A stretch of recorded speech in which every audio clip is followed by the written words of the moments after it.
Hello everyone, it's me Arden Lee. I am back today with another video, and today's video is going to touch on the subject of how do we stay in our center and not get completely waylaid out of our own experience when we start to develop romantic feelings for someone, whether it's a new partner or just someone we maybe have a crush on. How can we keep from those new feelings of limerance, right? We all know the term limerance, that feeling, that rush of having a crush on someone, of those first stages of falling in love, that romantic obsession. How do we make sure that those feelings don't overtake us? So I'm gonna get oh, hi Virgil.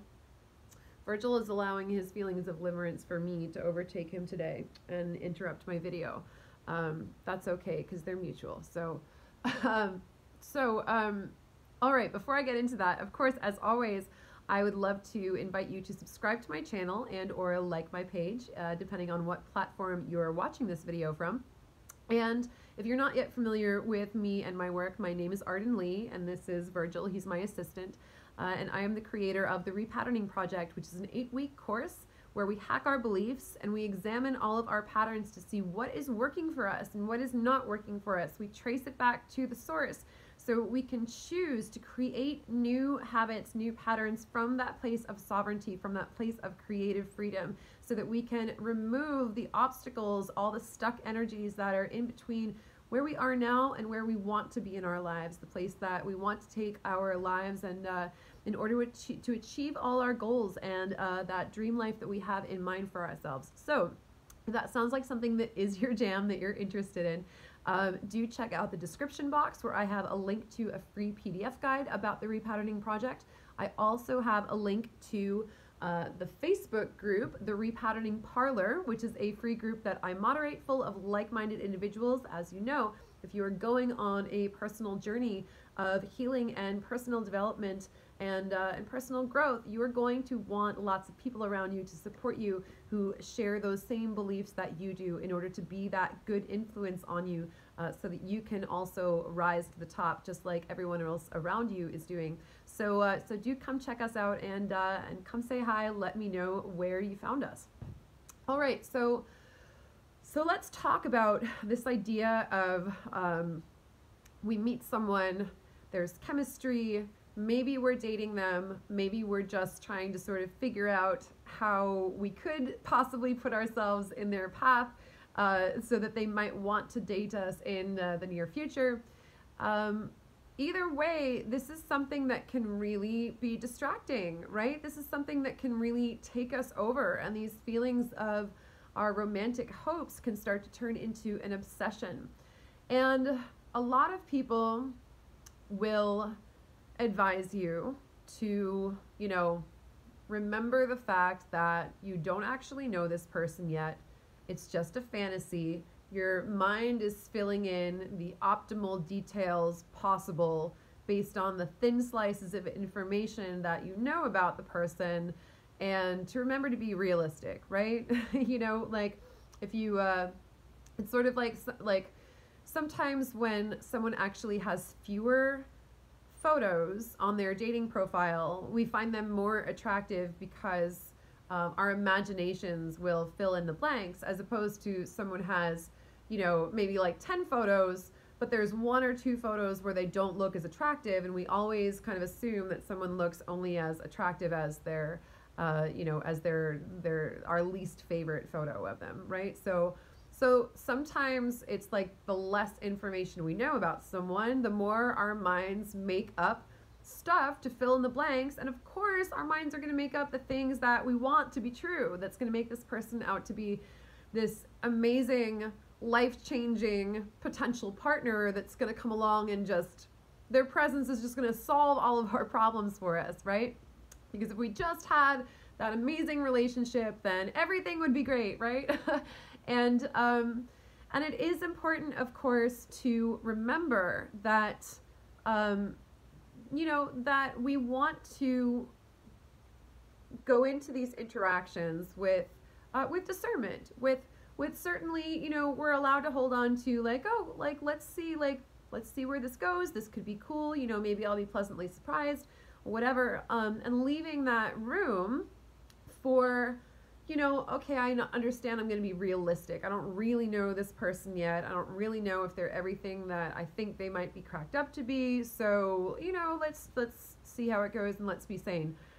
But I'll be honest with you guys, as someone who has dealt with this in her past a great deal, that doesn't always work, right? Our logical minds can certainly aim for us to be practicing that kind of discernment. We may know that that's the case, but our minds still go to those places and still create all those fantasies, and we still very much want that to be true, right? Regardless of how much we know in our conscious minds, that we're still sticking things out and practicing our discernment and allowing that person to either show up for us in a way that works or not, and eventually show their true colors, or just not show up for us at all, so we can understand that, maybe they're not that interested and we can move on or whatever. Here's the thing. The reason that just using willpower around this doesn't always typically work is that the universe hates a vacuum. So even if we know that things are early on and that we shouldn't be investing so much into our ideas of what we want this person to be or what this possible relationship might be, even though we already are aware of that, we still can't stop fantasizing and getting pulled off of our center and allowing our feelings to start taking over our lives. And even the person who asked this question, who requested this particular video, if they're asking this question already, they already know that this is not what they want to be doing, right? They're like, how can I avoid getting overtaken by feelings of obsession around a new romantic partner or a new crush? So just that self-awareness alone, in my opinion, doesn't work. It's great to know that. It's great to keep that in mind, but that's really not the thing that's going to actually stop the habit and the pattern. And here's the thing that does. And this is, this is a bit of a harsh truth bomb, but the truth is that the universe hates a vacuum. So you really have to have a life. You really have to prioritize what you're doing for yourself, what you're creating for yourself, to a point where you want your own plan for yourself, your own goals, your own achievements. You want those things for yourself so badly that any romantic partner who may come along will either be in alignment with that or they won't. And you won't be removing your focus and putting it on that romantic partner because your focus will be on the things that matter to you the most. And in order to do this, you really truly have to create a life that you are in love with. And that isn't something that gets built in just one day. That's not something that you can, hi Virgil, that's not something that you can hack just by watching one simple video. Of course, my hope for you, of course, is that this video gives you the keys to be able to do that for yourself, so that after you've watched this, you can start to shift your focus and start, through your mindfulness, through your conscious creation of your daily habits, you can start to to truly build first the foundation and then ultimately, build out the entirety of that dream life that you want for yourself. When you have something that you are super, super passionate about, something that you're really, really excited about doing, a vision that you have for yourself, and you give yourself the permission to prioritize it, then that's going to be the thing that you are focused on. That's going to be the thing that's at your center, that is taking up that that forefront of your mind, that thing that you're really leaning into, that thing that you are really truly prioritizing. If you don't have a life that you love, if you don't have things going on for yourself, goals that really matter to you, dreams that are important for you to realize, things that are important for you to create for yourself, then then yeah, it's going to be super easy for any bright, shiny object to come along and distract you, because there's nothing that you're holding on to at the center. There's nothing that matters to you more than this idea of this relationship. And this is a tough one too, you guys, because when I, Virgil, you were so itchy tonight. When I was in my 20s, and when I was most suffering from this kind of habit, I created all kinds of things in my life that I could have pointed to and said, look, I have a life. You know, I wrote a book. I wrote and published a book.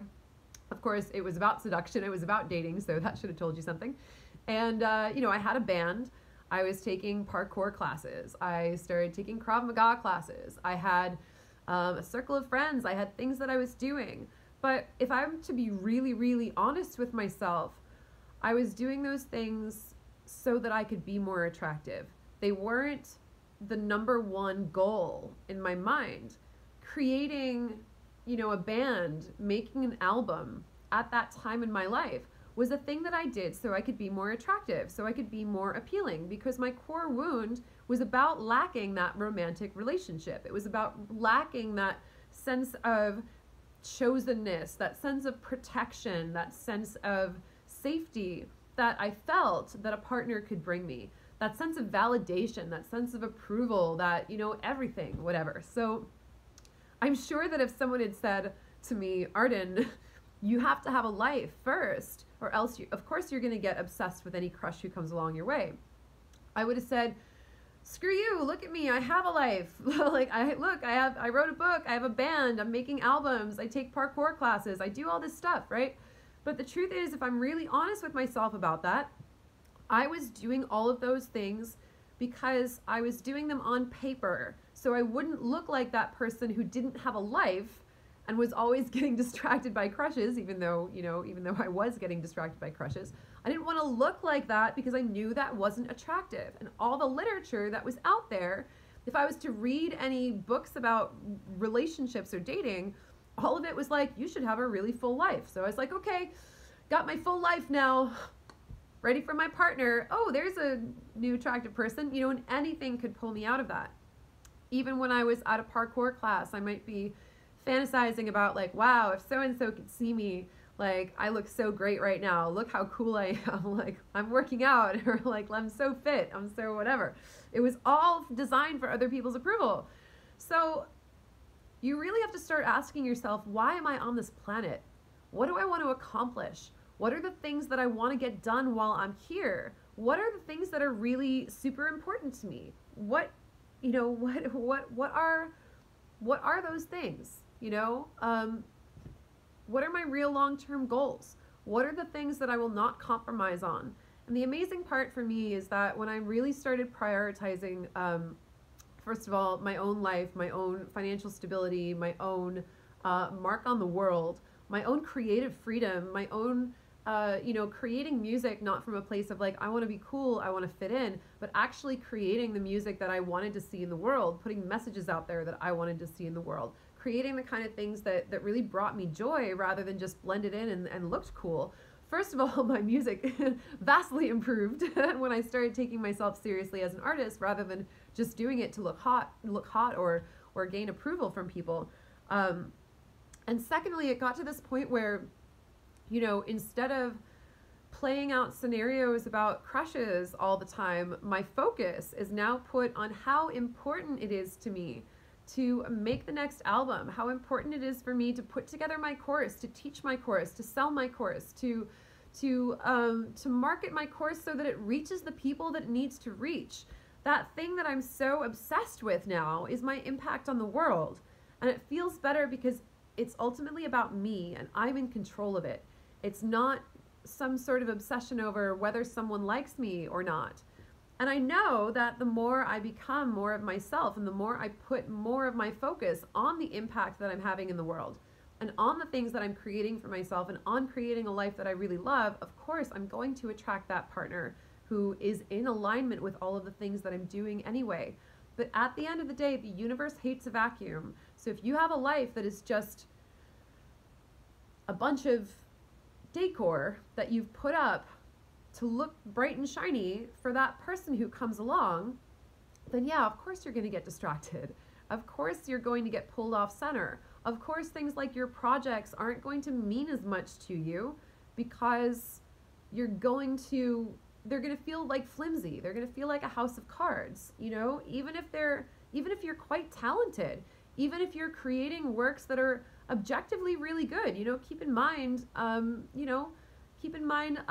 book was published, you know, it wasn't like I was slacking. It wasn't like I was just creating stuff for, you know, it's like, it was still good, but it's about where my heart was. It's about where my focus was. So you really just want to make sure that your focus is on creating the life that you love. And that's really going to change everything. Because again, if you don't have that focus, it's so funny. Some of the men that I was really in love with back in those days, they clearly were prioritizing themselves, you know? They clearly, you know, if they had recording to do, if they had, creative projects they were working on, you know, whatever it was, they had no compunctions about putting that time aside for themselves. I have no delusions thinking that they were, you know, in a recording studio or filming a movie and thinking like, wow, I wish Arden was here right now and she could see me looking so attractive. Like there's just no question that they weren't doing that. They were prioritizing themselves because they really believed in the impact that they wanted to have on the world. So that's what we deserve to do for ourselves. When we start making that our priority, then we know that the partners who come in are going to either align with that or they're not. And yeah, we might experience those fun crush feelings, but they're not going to overtake us because we are going to be so filled with passion for the thing that we're doing, for the thing that we're creating. That's what's really important, is that you don't have a vacuum in your life just waiting for a partner to show up, you know?